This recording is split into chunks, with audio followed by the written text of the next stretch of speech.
There's only one place you want to be on a Sunday night, and that's on Citi TV's Scorecard. There's a lot happening in the world of sports, from Citi TV's National Swimming Championships held at the Birmingham Sports Complex to what's happening in Wimbledon. Carlos Alcaraz shocking Novak Djokovic. Also, in the world of transfers, Declan Rice finally is an Arsenal player. It looks like the paperwork was finally delivered. Urian Timber has also arrived. So something about harvesting rice or using timber to harvest rice or something like that. People have been up to all kinds of stuff. So we'll talk about that as well. And then when you get to the local side of things, the Black Satellites have been dumped out of the Waffle B Boys Cup. So we'll chew on that as well. And then there's the Paris Olympic qualifiers for Ghana's Black Queens. One heavy away from home. They will come back home to defend that lead and see if they can move on to the next phase of the qualification. All that and more to come on Scorecard today. Do send in your thoughts. The text and WhatsApp lines will be displayed on your screens there. So do share your thoughts with us. Let's take a quick break here. When we come back, I'll introduce my gentleman in the studio, and then we'll get today's shows going. Welcome back to Scorecard here on Citi TV. Now, Jamie and Edwin Kwakofi of Citi Sports in the studio. Gentlemen, how's it going? Very well. I feel old. I just spent, 10 hours watching 10 to 15-year-olds swim laps around the pool, and I can't even finish half. I feel old, man. I mean, look, I was always in awe of like how young some of the swimmers. Somebody was 8 years old. Yeah, 06. Yeah, they are in the 10 category. Wow. Yeah, 8 years, 6 years, 10 years. No, I feel older. Wow, that's actually impressive. So a lot to chew on as far as that swimming championships are concerned. But let's start off from home and let's talk about a wonder coach, once the leader of the pack, once the one who was to bring change to the Ghanaian coaching scene. Samuel Boydu tasted the national team wine, and he couldn't pick up a single win. Yeah. Eventually, Ghana drew 1-1 with Cote d'Ivoire. Didn't win a single game at the Waffle B Boys Cup and have been dumped out as a result. Now, it looks like, as far as the male teams are concerned, nothing is getting better anytime soon. Yes, and it's very shocking that we have some of our best trainers, some of our best coaches being the ones who are handling these teams. And for some strange reason, there seems to be some kind of disconnect between what they are capable of, what they've built their career on and off, and what is being translated and shown to us on the pitch. Because at the end of the day, you look at a guy like Ibrahim Tanko, someone who served as an assistant coach of the Cameroonian national team, went to the World Cup, and you saw what he did with our Black Meteors. Then you look at Samuel Boydu, a guy who helped guide Accra Hearts of Oak to a league title, to end that long league title, double, actually. A title drought, win the FA Cup too. And the fact that he was doing great things with Mediama even before he got the move to Accra Hearts of Oak. And you saw what happened in La Côte d'Ivoire, and you just have to be a bit surprised. And I think there's a disconnect. And for some reason, what they are known for and what they are capable of isn't reflecting in our national teams. I don't know if the preparation time isn't right. For some strange reason, the call-ups are just not on point. So the materials available to them are just not up to scratch. And there are some things that happen, and you never, ever, in your wildest dreams, associate them with a Samuel Boydu. So, for instance, in that first game against Niger, he played one of our best wingers, Clinton Dodu, as a right fullback. I mean, explain that to me. What, is he trying to accommodate some other personnel in the team? Maybe he's trying to use the pace of the winger in a fullback position.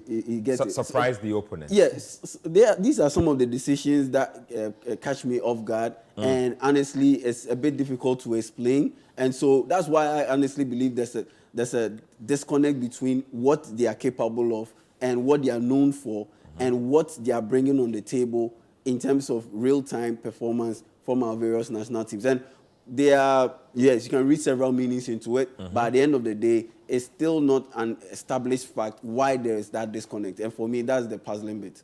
Edwin, we've been talking about national team exits for a while now. This was a team that was supposedly hoarded from the public until the last moment. It was eventually released.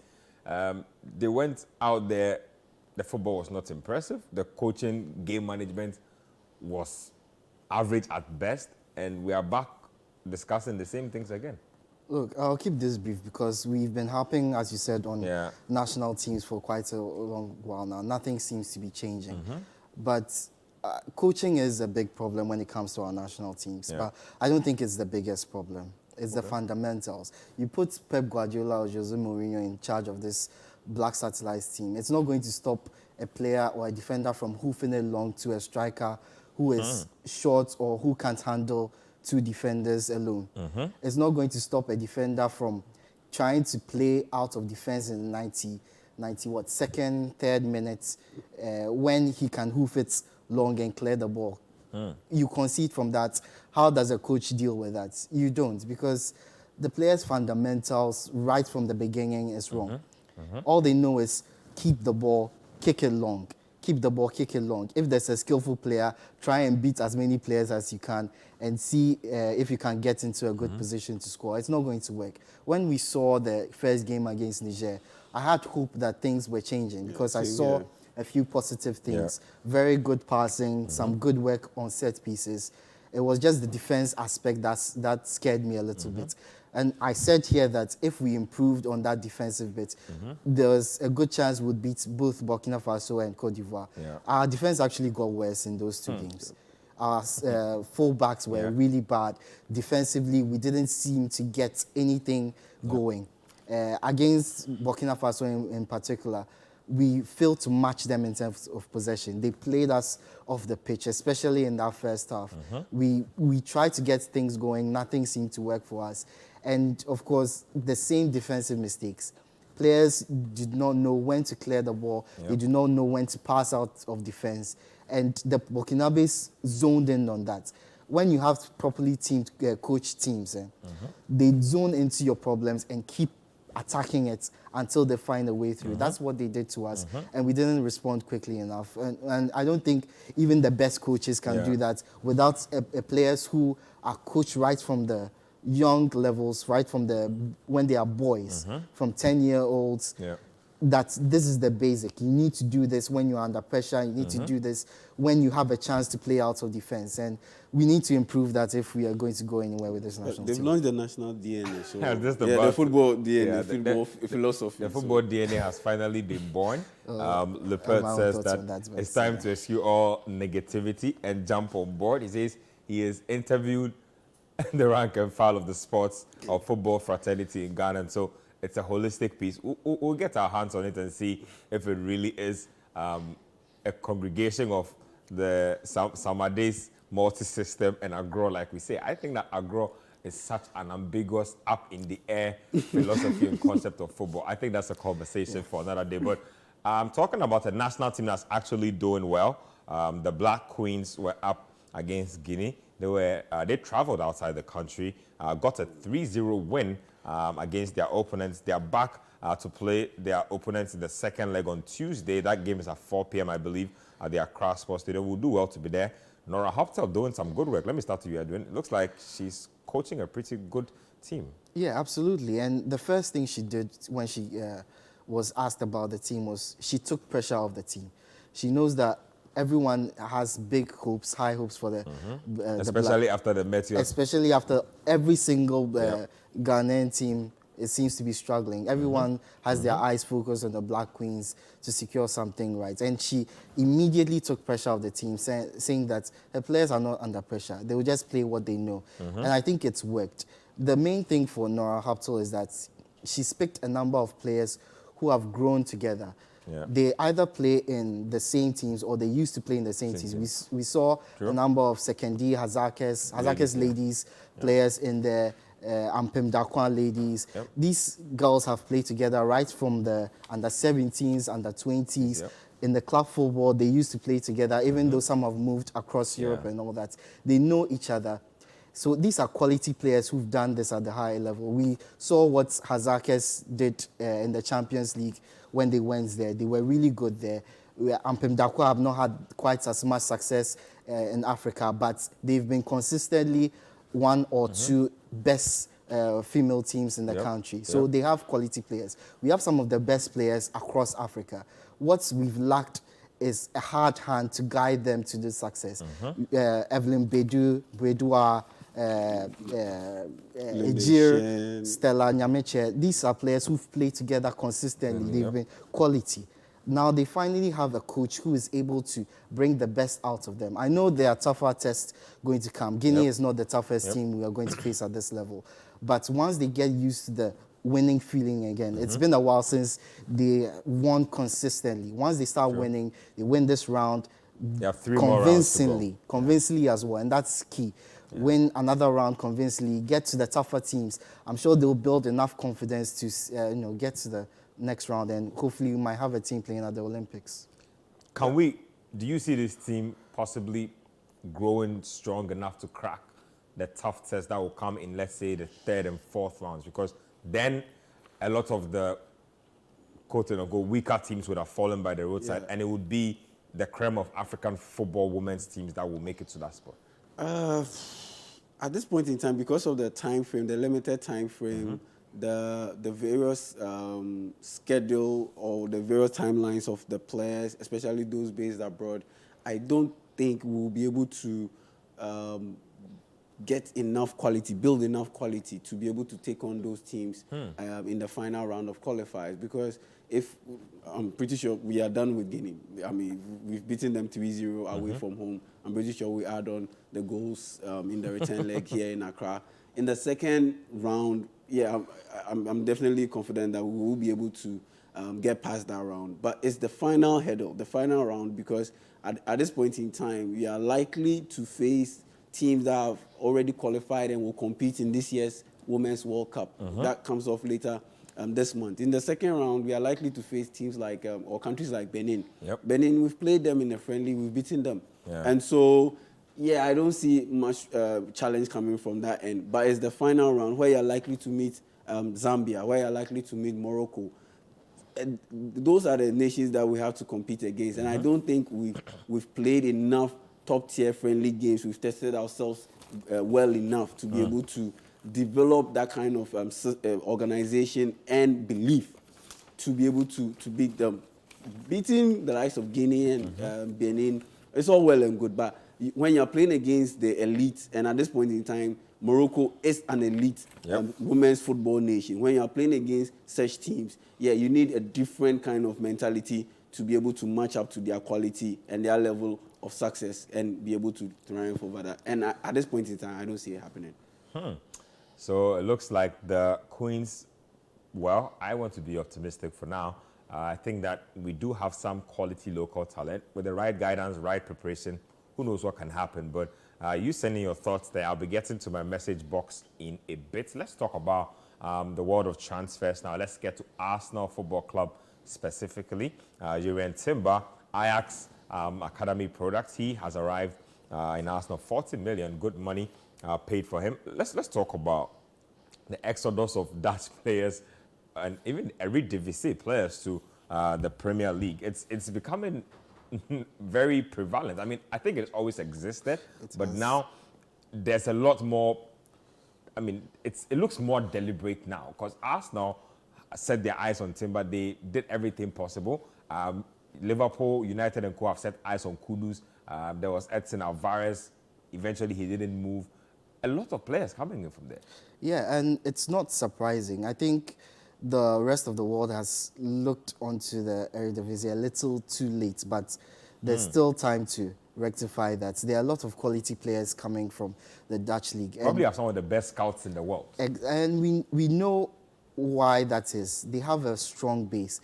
The players that they train are the base we keep talking about. Yes, they are very well trained in those fundamentals. So the world is moving towards players being able to play. Even if you're a goalkeeper, a defender, you need to be able to keep the ball at your feet. You need to be able to be a very good passer. You need to be able to spot gaps. And that is where the Netherlands, the Dutch league thrives in, because there are lots of players who exhibit those qualities. We've seen over the years, even if you are a centre back, Yeah. you Can have actually an pass eye the for a ball. pass. We look at the Ligt, Van De Dijk. Ligt, Nathan Ake. There are so many players of that sort, and you can add Jurien Timber to that list because Very comfortable. Daley Blind. yeah, Daley Blind as well. He is a player who is very comfortable with his feet. In fact, I think in the last season in the Dutch Premier League, he completed 400 more passes than the next best person in the league, which is fantastic. And he did this at a completion rate of over 91%. And as a right back, primarily as a right back, that is an impressive start. And that is one thing Arteta wants to add to his team. This is a player who can play a right back in the center of defense and sometimes even in midfield. So he covers for that right back spot, which has been a major headache for Arsenal in recent years. They don't know whether Holde, Callum Chambers, they've had Tom Yasu, they've had Ben White. No one really sticking to that position. So he comes in and immediately he is number one, first choice right back. But Arsenal had a problem last year where they lost out on... I was just going to hold you on that point. Yes. Is he a centre-back or a right-back? Because I got introduced to Jurien Timber as a right-back. And then I saw him play centre-back for Ajax and also for the national team at certain points. So at this point, I'm a little confused about what his DNA actually is as a player. Look, he's primarily a right back. Most of his games for Netherlands, for Ajax, have been at right back. But he slots into the centre back really well, positioned really well because of how he's able to start up attacks from the back. And a lot of teams like it, especially in the Dutch league. Ajax love him for that. He's able to step out, even touch the ball a few times, beat a few players and find passes. Teams that like to build from the back really like that. And we saw Ten Hag go for him, really strong for him a couple of years ago, or a year ago at Man United because he realized those assets that he thought he was going to get with Harry Maguire didn't work out that way. He still got Lisandro Martinez who did the job for him, but I'm sure he would have loved to have Timber in his team. So I think Arsenal have honed on to that. He slots in centre-back whenever they have a centre-back deficiency. Last season they did when Saliba got injured. They had to bring in Holding, but he slots in there. They have depth as well. And he also comes into midfield where Arsenal are looking to strengthen their team a little bit. Even if they don't get reinforcements in, they know they have someone who is comfortable playing in midfield. So in all, he brings a lot to Arsenal and they've gotten a really solid player. One take on this. He starts at right back for you? He starts at right back. Number one, he starts. Same for me. You think he starts at right back? Yeah, he starts at right back. Wow. Now, talk about the Man United situation. I mean, we've spoken about Van Gaal giving him that stern warning about if you want to stay in the national team, avoid Man United at all costs. You think that's what deterred him? Because I feel like United could still have made a push for him because that's a bargain. 40 million for Jurien Timber. He's what, 20 years, 21? 22 years. That's cheap. I think it goes beyond what Louis van Gaal said. That at the end of the day, players are humans. And beyond they being humans, they have a circle of people working around them and for them. And their agents, their managers look at what's best for my client. That if you move to this club, which is in utter chaos pretty much ever since, say, Alex Ferguson retired, what are the chances of you being able to make it out and you being able United to move? are at the crossroads. They might have new owners anytime soon. Exactly. And we are talking about last season. At the time, Louis van Gaal issued that warning to him. Last season, Eric Ten Hag coming into Man United, it was virtually an unknown prospect because you didn't know what you were going to get from Eric Ten Hag. Was the chaos going to continue? And this was coming on the back of Ole Gunnar Solskjaer's, terrible finale to his coaching run at Man United. And so there was a lot of chaos at Old Trafford. And so once that warning came in, it definitely influenced him. But he's not a dummy. He definitely sees what's going on at Man United. He's definitely seen how his former teammate Van de Beek has struggled with all that chaos. Malacia started well. He's struggling as well. Exactly. So Anthony is not particularly doing well. Exactly. So he's seen all these things, and he's just wondering to himself, does this team have the right players to complement my game? Because he's a right fullback and he can slot into midfield. And just not even to catch you, I'm just thinking about it off the top of my head. I think Dutch players have struggled at United. Look, Memphis Depay has struggled. Daley Blind came in and struggled. Van der Beek came in and struggled, like you're saying. Anthony's not necessarily been the best.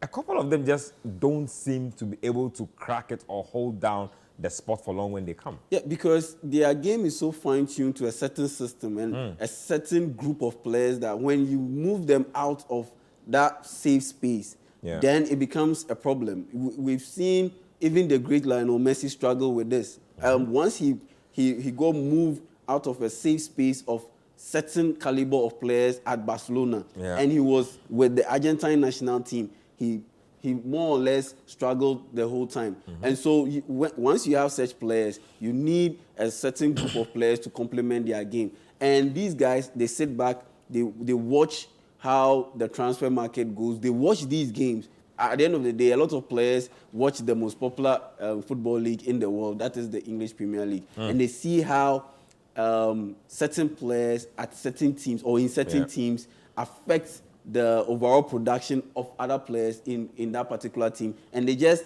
envisage themselves in that position. That if I'm in this team and I have this guy partnering me in the centre-back position, how would it go? I don't see it working out positively. So at the end of the day, having that kind of warning from my national team manager and sitting back and reflecting on all these factors and issues, you know what? I'll just let it pass. I won't go to Man United. Interesting thoughts there. So, Jurrien Timber deciding to sign with Edu, Mikel Arteta, and Stan Kroenke. That's what is going on. Maybe he will be challenging for the title next season. Let's take a quick break here. When we come, more transfer-related stuff to discuss. A lot is happening. So, Declan Rice has happened. Not on my bill today, but it looks like Thomas Partey has been left out of the Arsenal trip to the USA, possibly to try and sort out his future in the next 7 days or so. So a lot to chew on when we come back from Scorecard. I'll read some messages as well. So do stay in there, stand by, and let's take a quick break. We'll come back, we'll discuss more transfers. Welcome back to Scorecard here on Citi TV. Not in the vein of transfers, but we spoke about United, so I thought that it's only right we mention it. I saw something really bizarre today. A really long explanation. I've been removed as captain, and after consulting with the powers that be, I've decided that I'm not unhappy. I respect the decision. Harry Maguire.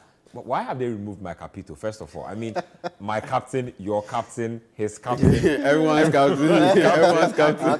Our captain. We love Harry Maguire. Why him. have they removed him? Edwin, I mean, what's up with that? I mean, who are you even predicting will take the armband now? I think it's obvious, Bruno Fernandes. Yeah, same here, Bruno Fernandes. You think so? Oh yeah, he's the captain whining material. Bruno Fernandes? He's captain material. It shows that all that whining shows his competitive edge. I feel like that divides opinion. So there's a school of thought that believe that as a leader you should be more composed on the pitch because there are captains everywhere. They don't. Not everybody whines about a misplaced pass or a failure to track down an opponent.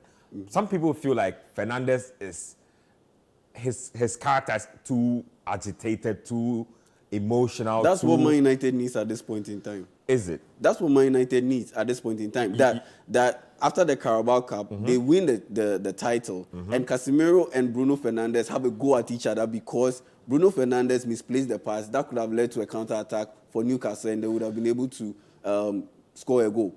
Exactly. And this is a team that won the title with a 2-goal margin. It was 2-0.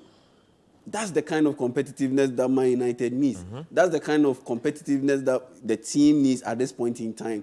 They had that kind of leader in Roy Keane. What was the description of Roy Keane by Alex Ferguson? He said that guy has poison in his mouth, that his tongue is pretty much poisonous and it can cause cancer all over anything it touches or anything it bounces off. I'm paraphrasing with this one. But he was the leader of Man United. He was the captain of Man United in pretty much the golden era of Man United. That's the kind of leader you need at certain point in time. Yes, his personality might not be the perfect fit in certain situations, but at this point in time, when Man United is going through that transition of being a middling team to re-establish itself as an elite team, that's the kind of leader you need. And honestly, Casemiro should be the deputy too. Did Maguire have to, first of all, even explain all that? And do you also agree with the Fernandes bit about he fits the bill the most as leadership material? Well, let me start with Fernandes. I don't think it's about him fitting the leadership material. As you said, I think it's about getting the United fans on side. Whether he whines or not, he complains when decisions don't go United's way. I think that is a sign of a player to fans who is passionate about the club. Who actually cares. Who cares about the club. And once fans see that, they are immediately on your side. Okay. So getting Fernandes as captain, him complaining all the time, him showing love for the club, I think it gets fans on the side of the club. And I think that's what United need at the moment. There were too many times last season, especially when things weren't going too well, or in the last few seasons, where United fans have basically turned against their team. And I feel the club wants a player who the fans deem as one of them, who feels as they do, who bleeds red, who is troubled when the team is troubled. And Fernandes encapsulates that. For Maguire, I think it was good for him to get ahead of the decision. You don't want it to be found on social media on the first game of the season that you are no longer captain when you are on the team. You don't want people to find out. Take control of the narrative. State that you are disappointed. United fans players are pretty good at doing that. Exactly. He stated that he was disappointed personally, but he understands. He had a conversation with the manager. Team. He hopes to play for the team again. Yeah. Right now, the United fans are not on his side. Everyone wants him to leave. So once he says that, okay, he's accepted that he's taking a back seat, there's some sympathy there for once. But going back to the decision by Erik ten Hag, I think it was absolutely necessary to change the captaincy decision. With the way the narrative about Harry Maguire has gone over the last year, he loses some respect, whether it's overt or not. He loses some respect in the dressing room. The players don't trust him anymore. Every time any mistake goes wrong, it's Harry Maguire who's blamed. And when it gets into the players' head, so they don't see him as a captain. So it was important for that change to be made to create a little bit of a better They can't possibly imagine themselves having to get a ruthless decision, from Maguire. but really good decision. You get it. You know, people need to think about it in practical terms. Practical terms that you are down, you are losing a game, and Harry Maguire pops up and he's giving a pep talk. I mean, honestly, your mind will shut off. It will shut off. Motivational Maguire. Let me read a few messages that have been coming through so far, and then we'll talk about Declan Rice to Arsenal. This one here says, Dortmund is the Arsenal branch in Germany, so no yawa. Man United will beat Man City in the FA Cup final. Go back. I'm not sure which FA Cup final you're talking about. This one here, I believe, okay, so these ones are just coming in. It says, Chris Hughton must start building a new Black Stars team. The current one cannot even take us to Togo. Kweku from La Paz. I'm not sure how he caught a sliding tackle from everything that's been actually happening. This one here says Timber is primarily a centre-back and his partner was Lisandro Martinez. He played most of his career as centre-back. Arteta might play him as right back, but he's primarily a centre-back. Not last season. I don't think last season, especially. Not last season. Exactly. Last season he spent a lot of last season. He played one game as a centre-back, and it was for the Dutch national team. And that game, they lost by 4-0 to France. Imagine. Yeah, so he spent a lot of his last season actually as a right back. So that's the word there. This one here says, we are all very disappointed with the decision from Ten Hag taking the captaincy from our very best Harry Maguire, but we will not leave the club. We will fight for our position until we regain our captaincy. You didn't add your name, but I agree 120%. Harry Maguire remontada. Yeah, I mean, you can't do that to our captain. Our captain, your captain, everybody's captain. We love Harry Maguire. So, Ten Hag. I mean, these are all perhaps little jabs to get Maguire to say, you know what, I'm fed up, I'm leaving. Maguire says he's staying, he's ready to play for the club. His place. And you know United, right? Ten Hag might not want Maguire. They'll end up giving Maguire a new contract. Just those unnecessary sentimentality items. You know the club. Just what. Let's talk about Arsenal Football Club because it looks like the final lap of Declan Rice's time at West Ham was frosty. Now, the inkling I'm getting from the ground, from some people in London, is that some way, somehow, after collecting a British record fee, West Ham still were sulky about letting Declan Rice go. And so very late in this deal, the paperwork that was supposed to be finally signed off to let Rice go did not come until the final moment. Meanwhile, he had undertaken the medical already. Yep. Finally, the deal is done, 105 million, I believe. Yep. That's a lot of money. Defensive midfielder. For somebody who does not convince a lot of people on the eye test, Edwin, what is the real catch on spending 105 million on Declan Rice? Is there something he does that the ordinary fan needs to be educated about? Look, before we get to what he does, I think West Ham looked at Chelsea spending over 100 million on Enzo Fernandez and said that we have a player who is Premier League proven, who basically can do a lot of the things Enzo does, who can drive forward with the ball, who can pass well, who is a captain in the Premier League, has a lot of experience. So why are we going to accept less than that? And he's British. And he's British. He definitely, so they were definitely going to get an amount of that level or similar to that. On what he brings to Arsenal, he's a leader, and this is the type of player Arteta is bringing to the club now. People who classify as leaders. One thing that affected Arsenal last season, at the end of last season, was players getting nervous, players losing their way, players losing their mind, not taking responsibility in crucial moments. And he wants to fix that with a player who has played in the Premier League for a number of years, has captained a good team as West Ham, has been through a lot of lows with West Ham, knows how to experience the lows, and knows how to recover from that and get the highs as well. He basically drove them to that Conference League win.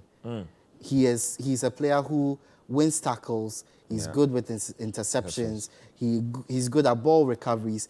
And one thing that he does as well is he's able to drive forward from midfield into attack. He's not a stationary DM. He's one that can make the pass, but can also take the responsibility up on himself and drive forward. And he also gets the occasional goal for West Ham too. Arsenal need a couple of goal-scoring midfielders. Odegaard came into his own last season. That was good. Xhaka as well. Partey pops in with the odd goal as well. Once Rice comes in, he offers another goal threat. Defensively, he's very solid. He's a very tall player. He deals with aerial balls as well. He's a threat in both boxes. So I don't think on the face of it, he's worth 100 million pounds. But given how transfers are going, the caliber of players who are being sold and being bought for 100 million, I think in the current climate, it's only right that they take 100 million. That is the going rate. And he is going to start. You don't buy a player for 100 million pounds. He walks into that starting unit. You see how Pep wanted Grealish to fit into that team. So he kept putting him in because he's worth 100 million pounds. You don't leave that on the bench. And Arteta is going to go the same way. Whether he has a few shaky moments or not, he is going to They'll make sure that he fits the system. And that puts a few other players at risk, including our own Thomas Partey, who, as you said, has been given a few days off to stay away from the team, come back next week. A lot of people might say that it's a normal thing, but teams usually do this when they want the players to settle their futures. And just to put it into perspective, I think just about a little under 48 hours ago, news broke that he has received a concrete offer from Saudi Arabia. I mean, it started as speculation. It looks like the offer has become a lot more concrete. The interest is more concrete now. Yeah, and teams do that. They want you to settle your future, whether you find a club that you want to go to. If you don't, you can come back and train a little bit, boost your health, fitness, so that you possibly get to another club, or you fit in as an alternative option. But he needs to start looking at his options because Arsenal aren't going to start him. And with the midfield they've got of Havertz, Odegaard, Rice fits in perfectly in there in the center. He needs to start thinking about his future. Yeah, just quick thoughts on Rice before we talk about Messi, because that Inter Miami move has been made official. Just snap thoughts on Declan Rice. Yeah, Declan Rice at this point in time is, at least if you look at the statistics, it's an upgrade on Thomas Partey. At this point in time in his career. Yes, he is. Yes, he is. Because you look at last season, he recorded the most interceptions in the Premier League. You look at passes completed. You look at distance covered. He ranks in the top 3, top 5 in basically the every category. He's basically every category. The least number of times he's been dribbled past. He's better than all of the Arsenal midfielders, and he falls just a bit short in terms of the passing accuracy and the chances created. Looking at or comparing him to Jorginho and Thomas Partey and Martin Odegaard. And so for me, he at this point in his career, he is an upgrade on Thomas Partey, at least, and also based off of what we saw last season with his performance at West Ham in the Premier League and even beyond that. And so for me, like Edwin said, you don't buy a guy for such a hefty amount and put him on the bench. You're definitely going to start him. You bought Kai Havertz for £65 million. You're definitely going to start him alongside Odegaard. And you can't have a guy who according to Sportrack, earns £200,000 a week in Thomas Partey sitting on the bench. Who is barely healthy. Who's barely healthy. He's 30 years. He doesn't fit into the timeline of Arsenal. Because you look at all the Arsenal players, they fall within that 23 to 27 age category. The only veteran players are Mohamed Elneny and Jorginho, plus Thomas Partey. They are the ones who fall outside that timeline. They are grooming them together. Very interesting observation there. They are grooming them together. Thomas Partey doesn't fit in, and you don't have a £200,000 a week kind of player sitting and coming off the bench. Definitely not. You want to ship him out. You should ask Ezo how they made him uncomfortable before he was eventually you want to ship him out and help out in terms of your finances and try to balance out the books, honestly. And that's why I see Thomas Partey's future outside Arsenal. Definitely go get that money in Saudi Arabia. Let's get to the United States of America, because Lionel Messi has finally officially landed in Miami, and he's going to be with his good friend Sergio Busquets. His move has also been made official as well. For those who don't know, Apple basically owned the streaming rights to the MLS these days, and Apple have signed on Lionel Messi. Do I need to tell you where the breakdown is coming from? Look, he's going to make a truckload of money by the time this is concerned. And I hear that just like David Beckham, exactly, he's been given an option to own a club in the MLS at a point in time. So very juicy offer there for him. Is this football? Is this the ex gratia of Messi's career? Well, yeah, I think so. I feel that he doesn't need to be special. He doesn't need to be 2022 World Cup Messi special. He doesn't need to be 2012 Barcelona special. He just needs to do the basics, score a few goals, make a few assists, attend a few events here and there, be the model player that the Americans really want. I think that will even be good enough to be a star out there. No disrespect, but I think, even if you look at his PSG numbers, right? Yeah. This season looks like, on the eye test, it didn't look like he had a great season. You look at the numbers and you're like, wait, you did double figures in assists and goals? Yeah. That's crazy. Yeah, and he doesn't need to do all of that.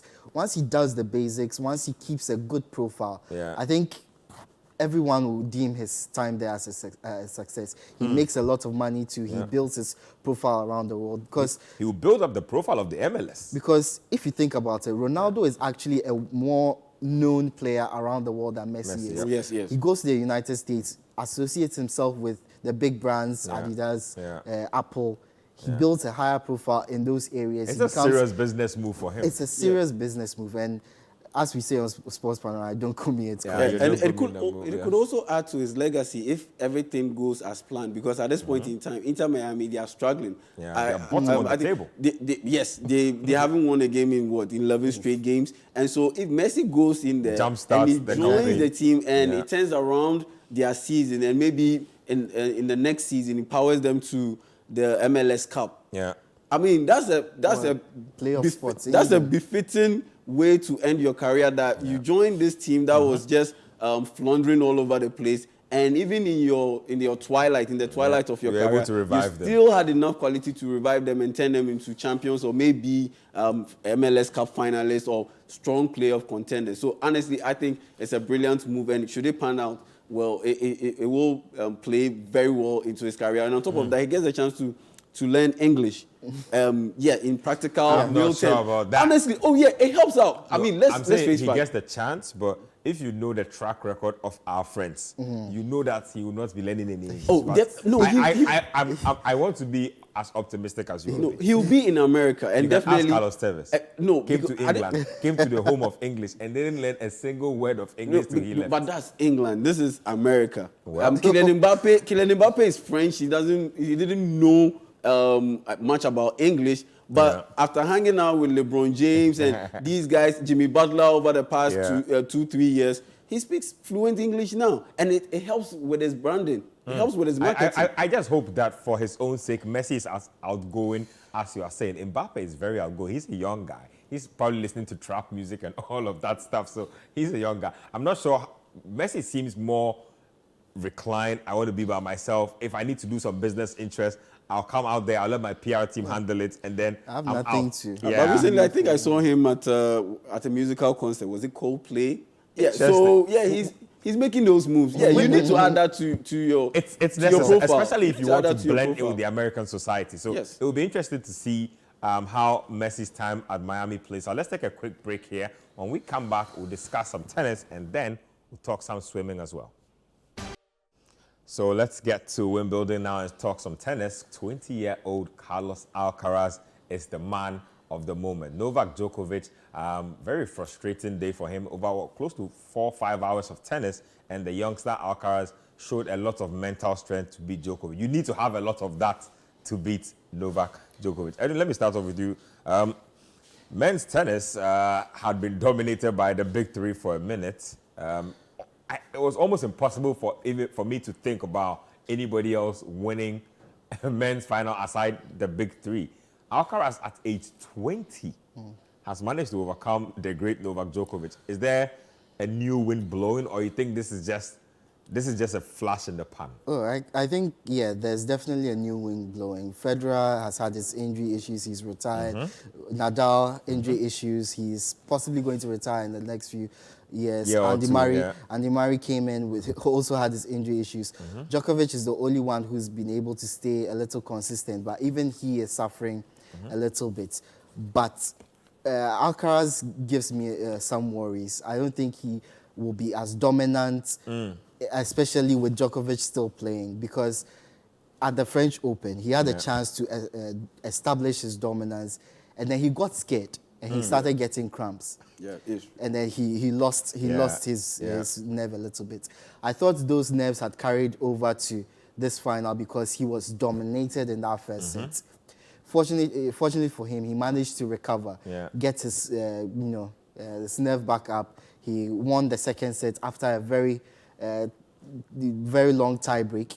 The third set came with that long game, that 20 minutes game that he finally won over Djokovic, and I think that was the game turner. Once he overcame that 20 minutes game in which he broke Djokovic, I think that was it. Djokovic just lost his nerve, started complaining to the umpire. He broke his racket. He tried to stall things, trying to get back the momentum. You know, those things he does. He's the master of the dark arts.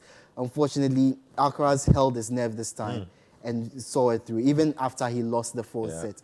And I think if he starts keeping this up, wins a lot of games. There have been question marks because he usually doesn't get past Djokovic or Nadal to win the major tournaments. His U.S. Open that win came against, it wasn't Novak. I can't remember who it was right now, but he didn't beat any of the big guys. I think this is a ladder that he stepped above. Once he starts beating them consistently, the major, the top seeds, the second seeds, third seeds, and winning the tournaments, then we can start to think about Alcaraz as a top guy. Time fast spent. Talk to me about Ons Jabeur. A hat trick of finals defeats. Now Vondrousova is the women's champion. I think for some strange reason, she gets to the final, and the one who lines up opposite her, some way, somehow, is extra motivated to beat her. And she does not match that level of inspiration. Honestly, I honestly see that as that, because last year it was Svitolina, and this season she's lost to Marketa. Because Marketa had a lot riding on this one. She wanted to become the first unseeded player to win Wimbledon in the female division. The likes of Boris Becker, they've done it before in the male division. She's the first to be able to do it. And that chance to make history was the motivating factor and pushed Marketa on. But for some strange reason, I honestly didn't understand or don't understand how the chance to become the first Arab woman or the first African female player to win a tennis major, a tennis Grand Slam, some way, somehow weighs on the shoulders of Ons Jabeur, and she's not able to get over that finish line. I feel like if you do 3 finals and lose, or it's coming. Eventually, it will happen. It's even more shocking that Vondrousova had won just 4 games on grass before coming to this Wimbledon tournament, and the odds-on favourites Iga Swiatek had been knocked out, so it was a clear path for her. So honestly, I like you said, it's coming, because I look at what happened to Andy Murray, the chance to become the first Brit in 76 years to win Wimbledon. He lost to Roger Federer. He cried his eyes out on that podium. The following season, he came back and he won it. So I honestly see sometimes the pain really galvanizes you. Let's finish off with some action that happened at the Birmingham Sports Complex. Citi TV and the Ghana Swimming Association's National Swimming Championships for that one. That was really great. Participants between the ages of 10 and 14 mostly, and then a few over the ages of 14. Off the top of my head, I can remember Michael Crabb doing really well. Naima Kankam doing really well as well. I can remember, I think it was Jonathan Forcados. Irama. Lagos Sharks. Irama did really well as well. We seem to have some promising swimmers coming through. The interesting thing, and one thing that stood out to me, they weren't looking to win. They were looking to better their times. And that's what stood out to me. Sometimes you feel that, oh, let me push harder and try and beat the next person. They pace themselves really well. And that's what interested me the most. The fact that they were disciplined enough to know their limits and were able to complete the races, even though some of them were looking really tired. And I applaud them. And I applaud Citi TV for putting such a fun. I want to applaud the Swim Society in Ghana.